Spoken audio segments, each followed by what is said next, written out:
Well, welcome everyone. Thank you for joining us today. I'm Leslie Cruz, CEO of STEMconnector and Million Women Mentors. We are delighted that everyone has joined us today and are very appreciative to Seema Kumar, Kathy Wengel from Johnson & Johnson for hosting this event today. Million Women Mentors is a movement that is all about leveraging the power of mentoring to inspire, to spark the interest, and build the confidence of women to get onto career pathways and to pathways of economic empowerment. Million Women Mentors started in 2014. A number of executives, many of them in the room here today, sat around a table and said, we all have some tremendous programs that are delivering impact in their own right. What would happen if we joined efforts and worked in collaboration together?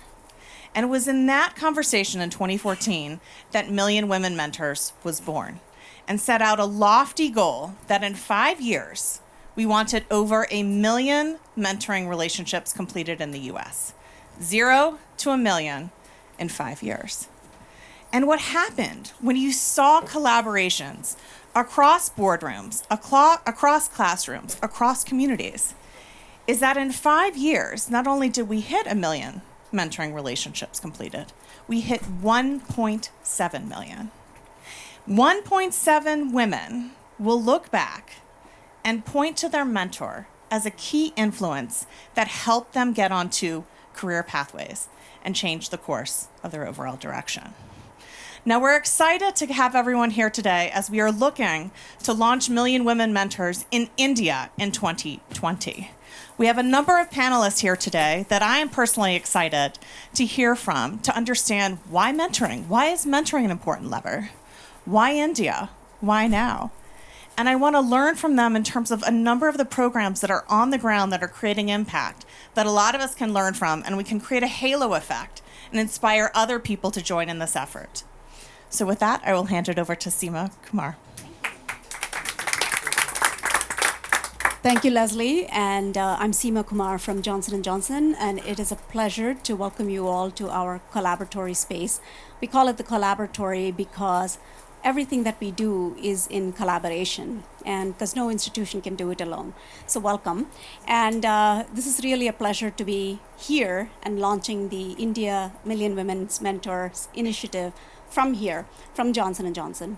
So a little bit about me. I grew up in India, and when I was a young girl, just even unconsciously, female empowerment and the importance and the need of it was apparent to me everywhere I turned and everywhere I looked.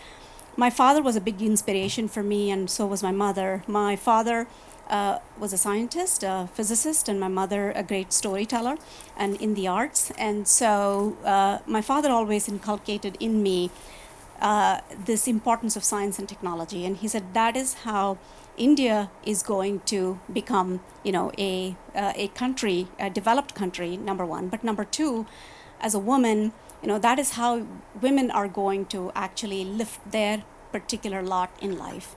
And so I grew up with that, and he was a big inspiration for me and my love and passion for science and technology. And my mother is a storyteller, and so there comes my passion and inspiration from my mother for storytelling and for telling stories.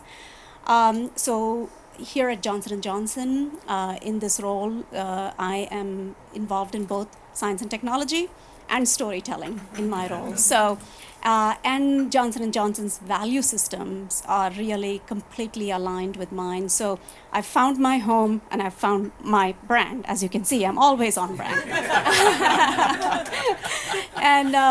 And so it's really a wonderful sort of collision of two things. Now, Johnson & Johnson is a company that has believed in women's empowerment and mentoring and championship from its very beginning. In 1886, when we were founded, 8 of the 14 first employees were women. And that tradition has continued for a very long time.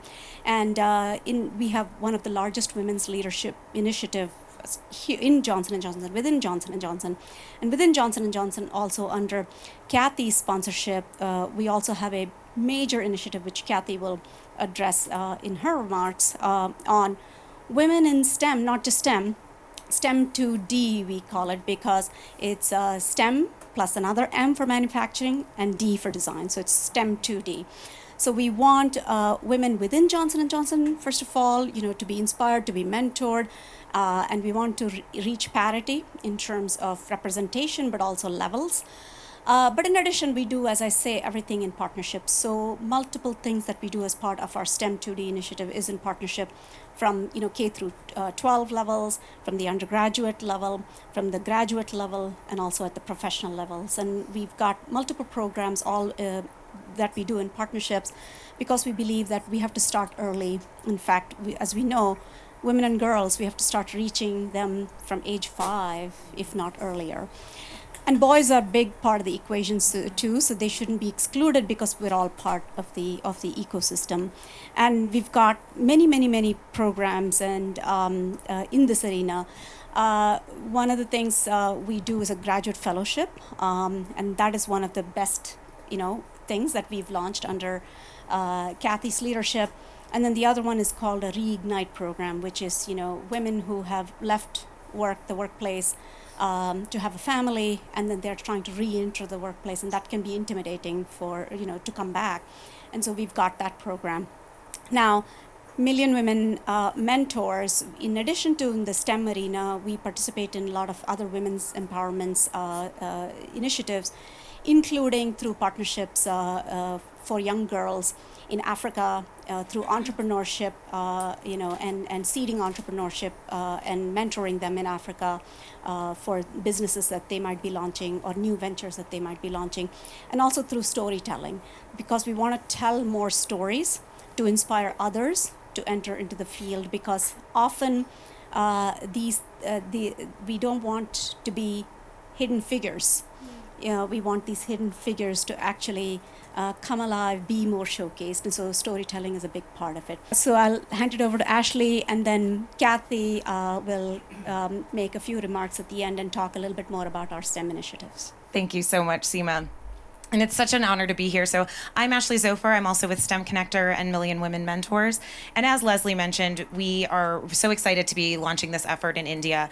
And I am joined here on the stage by a number of individuals from companies who have been working with Million Women Mentors, many of whom since its inception in 2014, and who also have a vested interest and presence on the ground in the Indian subcontinent. And that's why these are all phenomenal leaders here. So I'm joined by Suri Kant, who is the president of Tata Consultancy Services North America and Europe, Courtney Gedaldig, who is the executive vice president of public policy for S&P Global, Venkat, who is our CEO of Deloitte India, and Phil Myers, who leads government affairs and public policy for PepsiCo.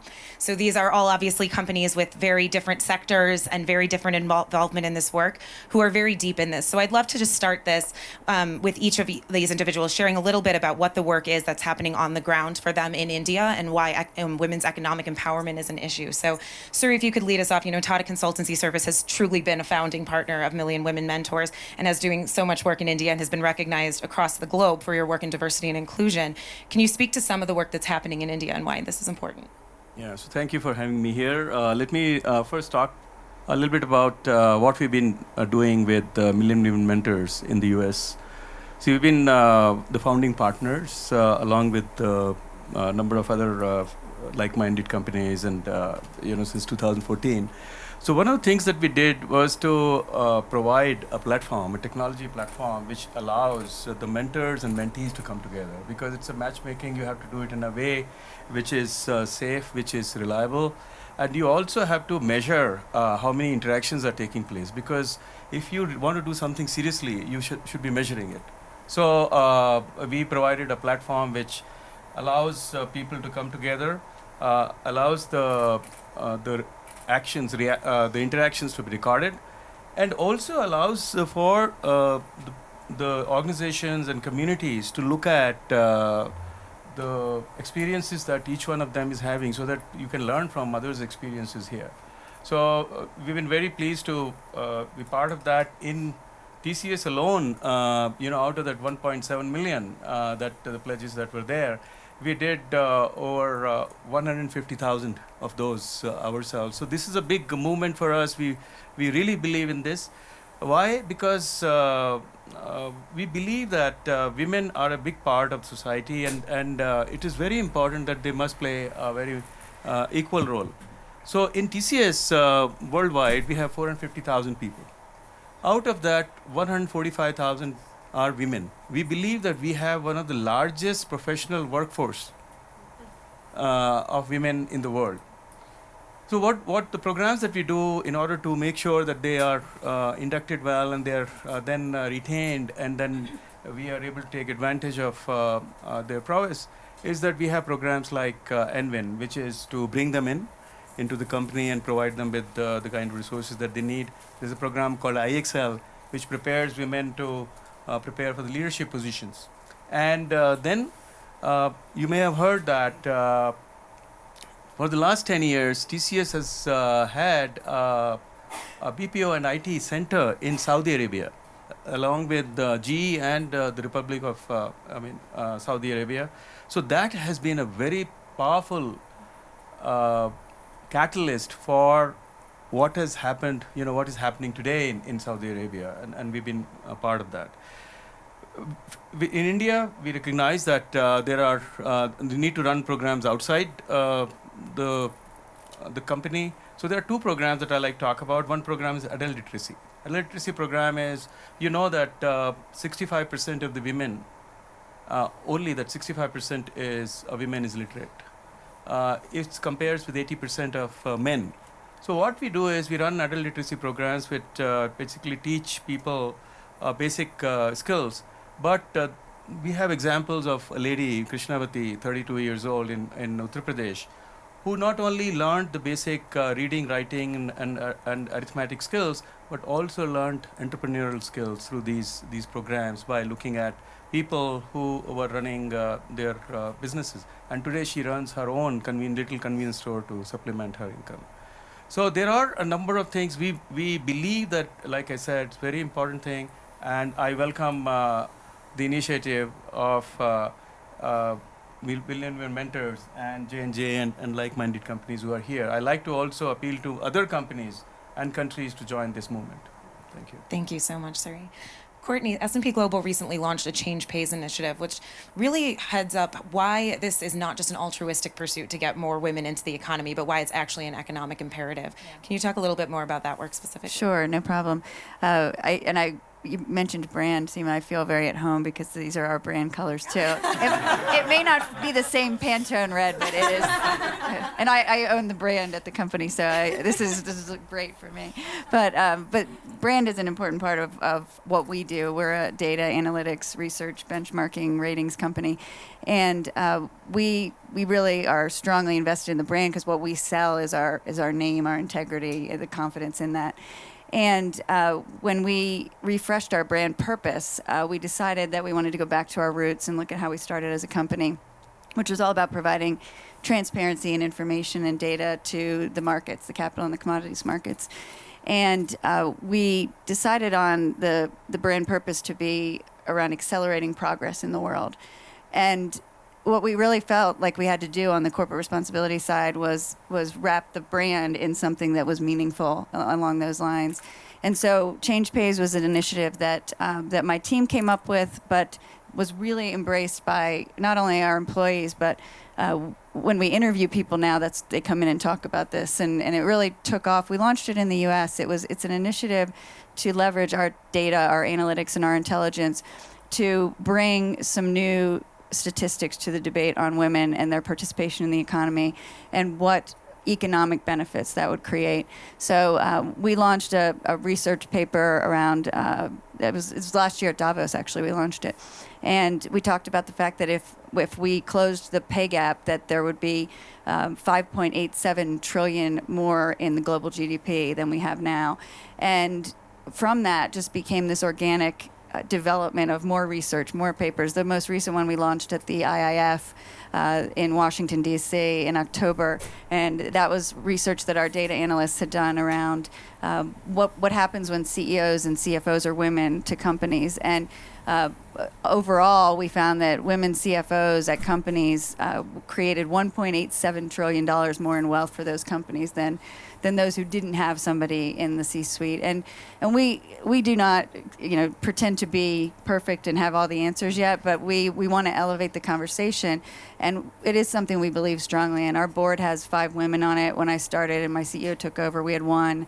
Our senior management team is not quite equally split yet, but close. And the male leadership in our company have done as much, if not more, to push this forward, which I think is really, really important.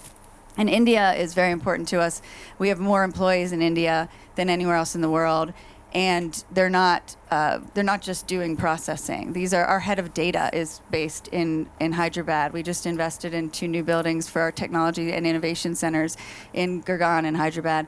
And I was just over there we took our board in November, so I was just over in Mumbai. And one of our female board members said, and this was sort of in the observations after they had visited Gurgaon and Hyderabad and Delhi and Mumbai, and she said, I've never seen male leaders in a company embrace and advocate for women the same way that I've seen here. So it's a pretty important market for us, and we don't have 450,000 people. We only have 30,000, but our CEO of our India business is a woman, and it's really exciting to see what's going on and how Million Women Mentors is a partner in that. Thank you so much, Courtney.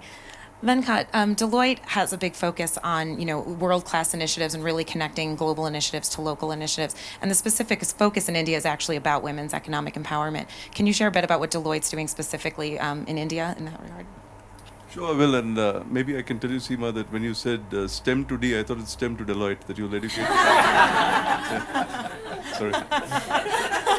So, I think that we are, as Deloitte, a purpose-led organization, and it can read as a standard purpose of saying, you look at your clients, your people, and the communities you serve.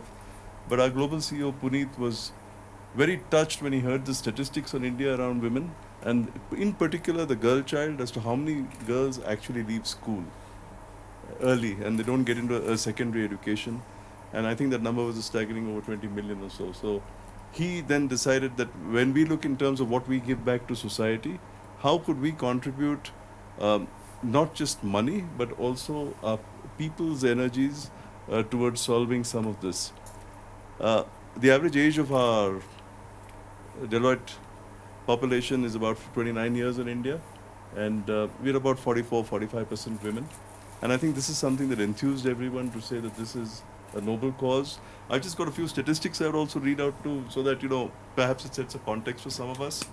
So why did we look at the adolescent women girls were really because we looked at it at the age of 13 to 19, and we also combined it with the fact that you've got to look at the facilities that were available, particularly around the government schools. Say, for example, when you look at the availability of toilets, that availability of toilets is just about 40%. When you look in terms of, the number of girls who post-menstruation, how many leave school because there's not adequate education, to the boys or generally in society, and therefore there's a lot of dropout that does happen. And we said that we will choose this as one area with the objective of saying how do they get access to quality education and employable skills. We deliberated on whether we should also get into the health and hygiene piece of it, because it does form a very important part of education. But we said that there are others who are doing it, and therefore we stepped back on that front and said let's just stick to the core of what we could do better. On young women, this again was the fascinating issue of participation of women in the workforce. And as you know, and I've been a strong advocate of this, that if our Prime Minister is looking in terms of a $5 trillion economy, you can't get to a $5 trillion economy when 50% of your populace are women. And 95% of the women in the workforce are actually in the unorganized sector and are not really getting counted as well. So I think we took up the cause of young women, which is, we define it as between the age of 15 to 35. And the reason why we chose the women is because there was, according to some statistics, a decadal drop of 10% from 36% women in the workforce to 26%. The other thing is there are also a lot of biases, like sectoral biases. You find the bulk of the employment, say, is in agriculture. There's a bit of stereotyping where you say, they can work in textiles, they'll work in the tobacco industry, etc., which we thought is again something that we could possibly look at addressing. And of course, the whole issue of dropouts was prime on our mind overall. So I think that's really what we looked at. And if I have a minute more, do I? Go ahead. I'll probably just summarize it, with a little bit of consulting in the background to say, what do we expect out of this? We said it should all be evidence-based. It should be driven by outcomes. And of course, it should be multi-sectoral. We were looking in terms of how ultimately we will create a platform, again, technology-enabled, given the resources that we would have. And the more interesting thing is we also partnered with NGOs. So like we've got NGOs like Pratham and Katha. Katha, incidentally, is about storytelling. So they actually teach through storytelling. And so we've partnered with these organizations. We can't cover all the states in India, but we're trying as hard as we can. Thank you. Thank you so much, Venkat. And Phil, so PepsiCo is another company that has been an early adopter of Million Women Mentors and actually took it upon yourselves as a company to lead chapters outside of the United States, even when the most of the Million Women Mentors work was still happening stateside. Why has mentoring been, an opportunity to affect your women's economic empowerment, and why has that been important to PepsiCo? Well, let me perhaps start by putting it into perspective. But before that, I have to sound a discordant note, which is, for Pepsi, this is the wrong colour. So next time, we can just paint it blue and then. STEMconnector is also blue, so. Tata is also blue. Does red and blue make green? We'll have a purple event next time. It's in the mic. So it's interesting coming to talk about women and India. We just lost our CEO, who is a woman and was from India, but served for 12 years and was perhaps one of the best known Fortune 500, Fortune 100, Fortune Top 50, whatever CEOs.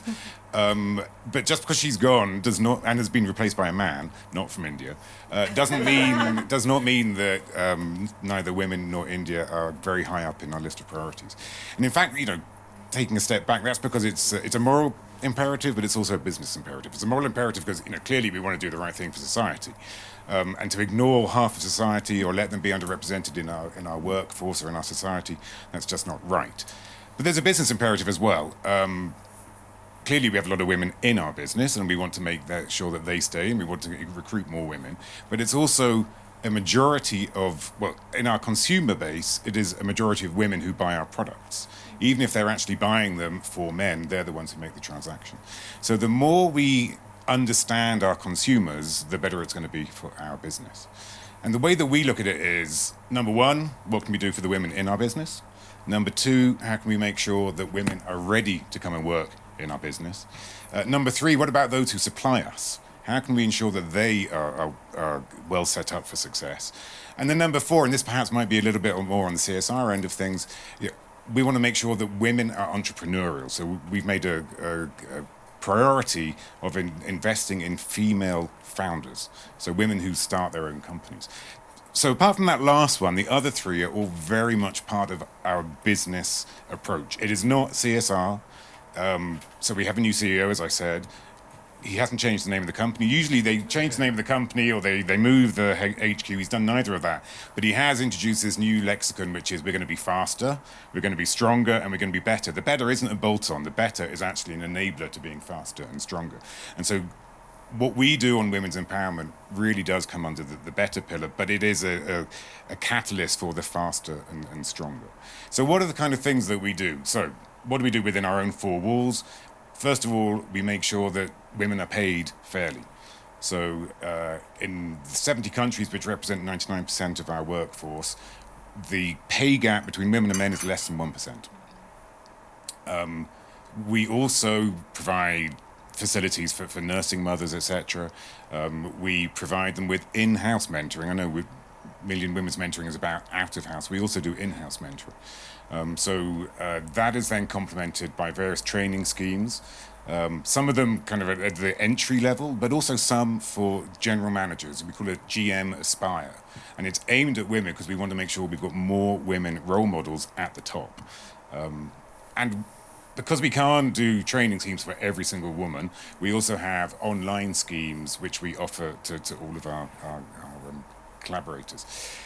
That's inside. Then on the workplace readiness, I won't talk about the mentoring here, but what we do is we offer training, again, either online or in person. And it's not just in developing countries that this is a problem. So in the Bronx, which is like the backyard of our head office, we work with 2,500 young women and female students to help them understand what a career in STEM would look like. And we also offer them soft skills training, because one of the things we find is you can open all the doors possible, but if there's not a sense of confidence there, then they may not be ready to take the step. So we've invested quite a lot of money in this online scheme to encourage these soft skills. Down in Dallas, again, part of the US, a developed country, one of the things that we find when we're talking to women about why aren't you coming to apply for jobs in our factory or an office, they say, we haven't got the childcare, we don't have any suitable clothes to wear, and we can't get to the meetings or to the interviews. So we provide transport, we lend them clothes, and we set up childcare. So these are just some of the things that we're trying to do, whether in developed markets or in developing markets, inside our four walls, but also outside. Thank you so much. So clearly all of your companies are very, very invested in this work and are all doing individual work. Million Women Mentors, as Leslie mentioned, is very much about collaboration, and this isn't competition. We don't believe that any one company or any one initiative is going to solve, the gender parity crisis. So why working together? Why are opportunities like Million Women Mentors and movements like this more important than just doing things individually? How can we achieve more by working collaboratively? I think it's very important to really work together because, like you said, when we come together, then 1 + 1, in my view, becomes not 2 but 11. So that part is very important. That we come together, we get our resources together. We will discover a number of other issues. We work in our own industry. We try and look at outside, but the people who are along with us, they have a much better vision to look at other parts of the things that we are not able to look at. And when we come together, we can cover more people, we can cover more countries, we can cover more issues. I want to make sure that I tell Phil that he's got to be using the S&P 500, not the Fortune 500 when you're but I think the fact that CR, you mentioned CR is embedded in your business strategy and that it's not a standalone, and we have the same view of it. The corporate responsibility team is part of my public affairs team, which includes communications and government affairs and public policy and marketing and brand and digital. And they work across the enterprise together to come up with the right approach to how we're going to work with the people team on mentoring internally. But this organization, and I think the collaboration in general across businesses for us, two of our pillars of that culture of giving back are around bridging the skills gap and creating more inclusive economies. And the skills gap one is one that everyone is wrestling with. Everyone's looking for the same kind of talent. We're not technology companies up here, but we're all technology enabled, and we need people with those skills. And for us, it's about, we have a different D. Ours is data science, but that's a part of the science part of STEM. And we know that we have to invest in our own workforce currently and bring them up to speed on where they need to be. But we also know that in order to grow the women in the workforce who are coming to us and looking for jobs, we have to go out and build that pipeline, even if it means that we invest in training programs with schools and community colleges, or we invest with other companies, and that talent doesn't ultimately come to us right away. They're going to mentor a whole other generation of data scientists behind that and technologists behind them. So, businesses, it's an investment, and they need to do it around mentoring and helping to educate around the STEM initiatives, but I think it benefits all of us, and at the end of the day, we're all part of the same supply chain. I think that it's really important to take a step back and look at what is the scale of the problem. When you look at the scale of the problem, it's mammoth, it's massive. It's like, how on earth do you try and grapple with it? So because of that, it's really important that whether it's companies or individuals, they do small individual projects, because all of that moves the needle. But if we're going to drive systemic change, which is really what we need to do if we're going to solve the problem, we need to have this layering up of different initiatives. Now, whether that's all of these companies getting together and doing Million Women's mentoring, or whether it's each one of us does 5 different things, and they're not necessarily in tune with one another, but they're all pushing things in the right direction. And I think it doesn't make sense to say, oh, everyone's got to do exactly the same thing, because we're all different businesses, and we have different values possibly, and we definitely have different shareholders, etc. But as long as everyone is moving in the right direction, I think that's the way that we're going to drive the systemic change that we need if we're going to match the scale of the problem. Yes, I agree, because in fact my word was scale. The operative word even in our businesses is scale, that you need certain amount of scale. And I think this is a problem that none of us can individually solve. And we need to collaborate, we also need platforms. But more importantly, in a country like India, you've got to work with the government as well. I don't think you can do it on your own. You've got to ensure that you bring the government along with you, because you will need to have them at the grassroots level in order to succeed. Another interesting aspect that we had in terms of collaboration was with our clients. Because as you know, in India, there is a mandatory law that companies have to contribute 2% for corporate social responsibility. So of their profits. So the companies are actually looking at avenues to spend that 2%. And then they hire folks like us to advise them on where they need to spend it. And it's very easy then to come up with a viable proposition for them to say, would you like to collaborate on something like this? And therefore, a lot of partnering is also happening with companies who have like-minded purposes. Thank you so much. I think we have time to take a couple questions from the audience. Yes. The conversation this year at Davos has been around sustainability. How do programs like these tie back to that? And the second question I have is that you will all step down after a point in your careers. You will be retiring. What can you do right now to ensure that programs like these become an integral part of your company's DNA, so that even long after you're gone, they keep fostering, they keep accelerating, and they keep growing? I'll take the second one, if that's okay. The second question. My direct reports, 4 of them are women, and so I think the mentoring component is really important. But sponsoring women is also important too, and advocating for their careers and providing them the opportunities to be in your succession line and to be the next generation of leaders. So for us at our company, it is built into the culture.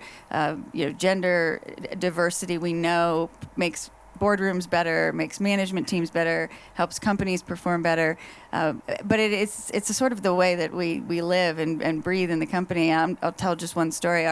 One of the presidents of our businesses, a London-based business, is here this week, and he came to me 2 years ago. They're in the energy, the oil and gas benchmarking space, and he said, I just had an event in Singapore with all of my clients there, and I got called onto the table because oil and gas and energy are notoriously not female heavy. And he said, we didn't have any women on stage. And he said, I don't want that ever to happen again. So he has personally, and he has 2 daughters, but he has personally invested in making sure that never happened again. So this year we held the same awards ceremony in New York, and he had no male presenters.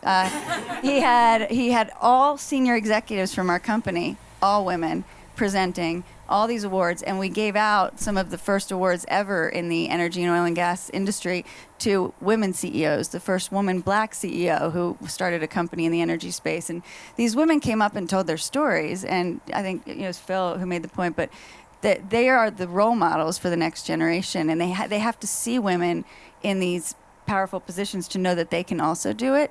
But oftentimes, because men still dominate a lot of the leadership roles, men have to be the ones to also sponsor and mentor and move things aside so that the women can move up. And fortunately, we have men like that in our company who are doing that, and we're hoping that sets an example. Can I just have a quick go at the 2 questions? So number 1, how will it survive if we retired or whatever? So we've actually built it into performance metrics. So if you end up with a team which is skewed all women or all men, that's not going to help your performance review at the end of the year. So that is in our system, and every time we make a recruitment choice or a training choice, gender, ethnicity, that is taken into account, so that we have an inclusive role or kind of year of people moving up every time we're making those decisions. The sustainability part. So this is perhaps slightly off STEM. So I would say, so for PepsiCo, we do a lot of work on STEM, but we also do a lot of work on agriculture, which is our supply chain. So we operate in most of the countries of the world. Most of them are developing. In the developing world, 43% of those working in agriculture are women. However, they own very little of the land and have very little training and have very little access to skills. So what we are doing, either ourselves or working with third parties, we have a program called She Feeds the World, and we are training women farmers to how better to use pesticides, how better to irrigate with less water, how to improve their yields. It's win-win because we get the potatoes we need to make the Lay's chips or crisps that people eat all around the world. But the female farmers are empowered and they get a better paycheck at the end because they're growing more potatoes. So we think that's good for women and good for sustainability. This is Seema. I was just going to make a comment about sustainability because women's empowerment is actually very key, tied into sustainability goals. And I think, women control probably more than 90% of the world's natural resources, number one. Number two, I think sustainability and, all of the bad, negative aspects of not being sustainable impacts women disproportionately than it does men. And so all the more reason that having 1 million women mentored, and again, it's not a project with a particular end in mind, but it's actually a process. I think it has to be sustainable unto itself as well. So I just wanted to make the comment that it's all the more reason that we need to actually empower and mentor women because of the real key connection to sustainability. I don't know if Kathy wanted to say anything since, yeah. So I'll just add to your, the survival part. So apart from, being part of the performance appraisal, looking at how many women you are promoting or how many women you are hiring in your teams, the basic DNA of TCS comes from the Tata Group. And the way we are owned, TCS is owned, is indirectly owned by 2 charities to the extent of 50%. So every dollar dividend that we declare, 50 cents go back to people. And we keep looking at worthy causes, that where the money goes. And many of the worthy causes, even for where the money goes for Tata Trusts, is in empowering girl child in India, which is a huge thing, as you know. So this is in our DNA. This is how we actually are able to attract the best talent, we believe, able to keep them. Our retention rate is the highest in the world for comparable companies. Okay, fantastic. Well, I'm going to hand it over to Kathy Wengel to give us some closing remarks. Borrow your microphone. Thank you. Good. Well, I want to start by thanking this extraordinary panel, and there was so much diversity in what was said, but also so much commonality. The link to your business objectives, your personal objectives, our corporate social responsibility, but I think the recognition of everyone that it really does take a network, an ecosystem, to make change at a real big scale. And so really applaud everybody for being part of this. For those of you who don't know me, I'm Kathy Wengel. I'm the Chief Global Supply Chain Officer for Johnson & Johnson, a member of the Executive Committee. And what is incredibly important to me personally is starting with the fact I'm an engineer. And I used to say back in the day when there were only 10 or 15 or 20% of the engineering graduates were women, and unfortunately the number's not a lot different today. And I'd say about 5 years ago, that was quite an eye-opener for myself and several of my colleagues when we happened to be looking and talking about numbers and said, how can this be? For all of the careers and all of the things, how can it still be this way? And that was the spark and the inspiration for our Women in STEM 2D program that Seema described so well. The spark for us to look across and make sure that when we think about healthcare, 80% of the healthcare decisions in the world are made by women. You might start thinking, oh, how does that math work? But you start by thinking, okay, in general, women make the healthcare decisions for themselves, in general. And then in general, women make more of the healthcare decisions for their children or their aging parents. And then, as my husband who allows me to use this example will tell you when he is coughing or sick or feeling miserable or something is not right, I'm the one that says, go do this, don't do this, let's go here, it's time to go to the emergency room, and all of those things. And the point really being that when you talk about our role as J&J and our purpose in the world is to change the trajectory of health for humanity. And therefore, to do that, we need all the brain power, and we need our customers and our patients involved in that. And so that burning platform that we heard from each company about why it's important to your business, exists there for us. As we developed our Women in STEM 2D program, the core of that is to spark girls and women at each stage in their life to stay engaged in that love for STEM functions that is exactly equal between girls and boys until they start school. And that while boys and men also leave STEM interest and functions, girls and women always leave at a faster rate than men. And so we knew we didn't need to do more studies. The insight was, how do we at each stage spark that enchantment when you're a little girl, spark that perseverance when you're in university and it's getting really tough, and then in the professional world, how do we help get to a level playing field and an equal role in functions, not only in totality, but at every level. And we can only do that and have an impact through partnerships. And that's why the more of those partnerships we can do and start to get to scale, we know it drives a significant impact. In my function, try to leave you with some scary numbers, and I always say Fortune 500, so I'll think. I don't know the S&P 500 number, but I know it's not much different. Only 5% of the chief supply chain officers in the S&P 500 are female. Are female. 5%. I say I know many of that 5%. But what we can do to change that number is that every action, every hire makes a difference early in the career, further in the career. I'm incredibly proud. My leadership team is 50-50 male-female, and it takes the kind of collaboration we have here to make that a reality. So I just want to thank again everyone here, and we are so looking forward to being an important part of this mentorship launch and journey that we're on. So thank you. Thank you.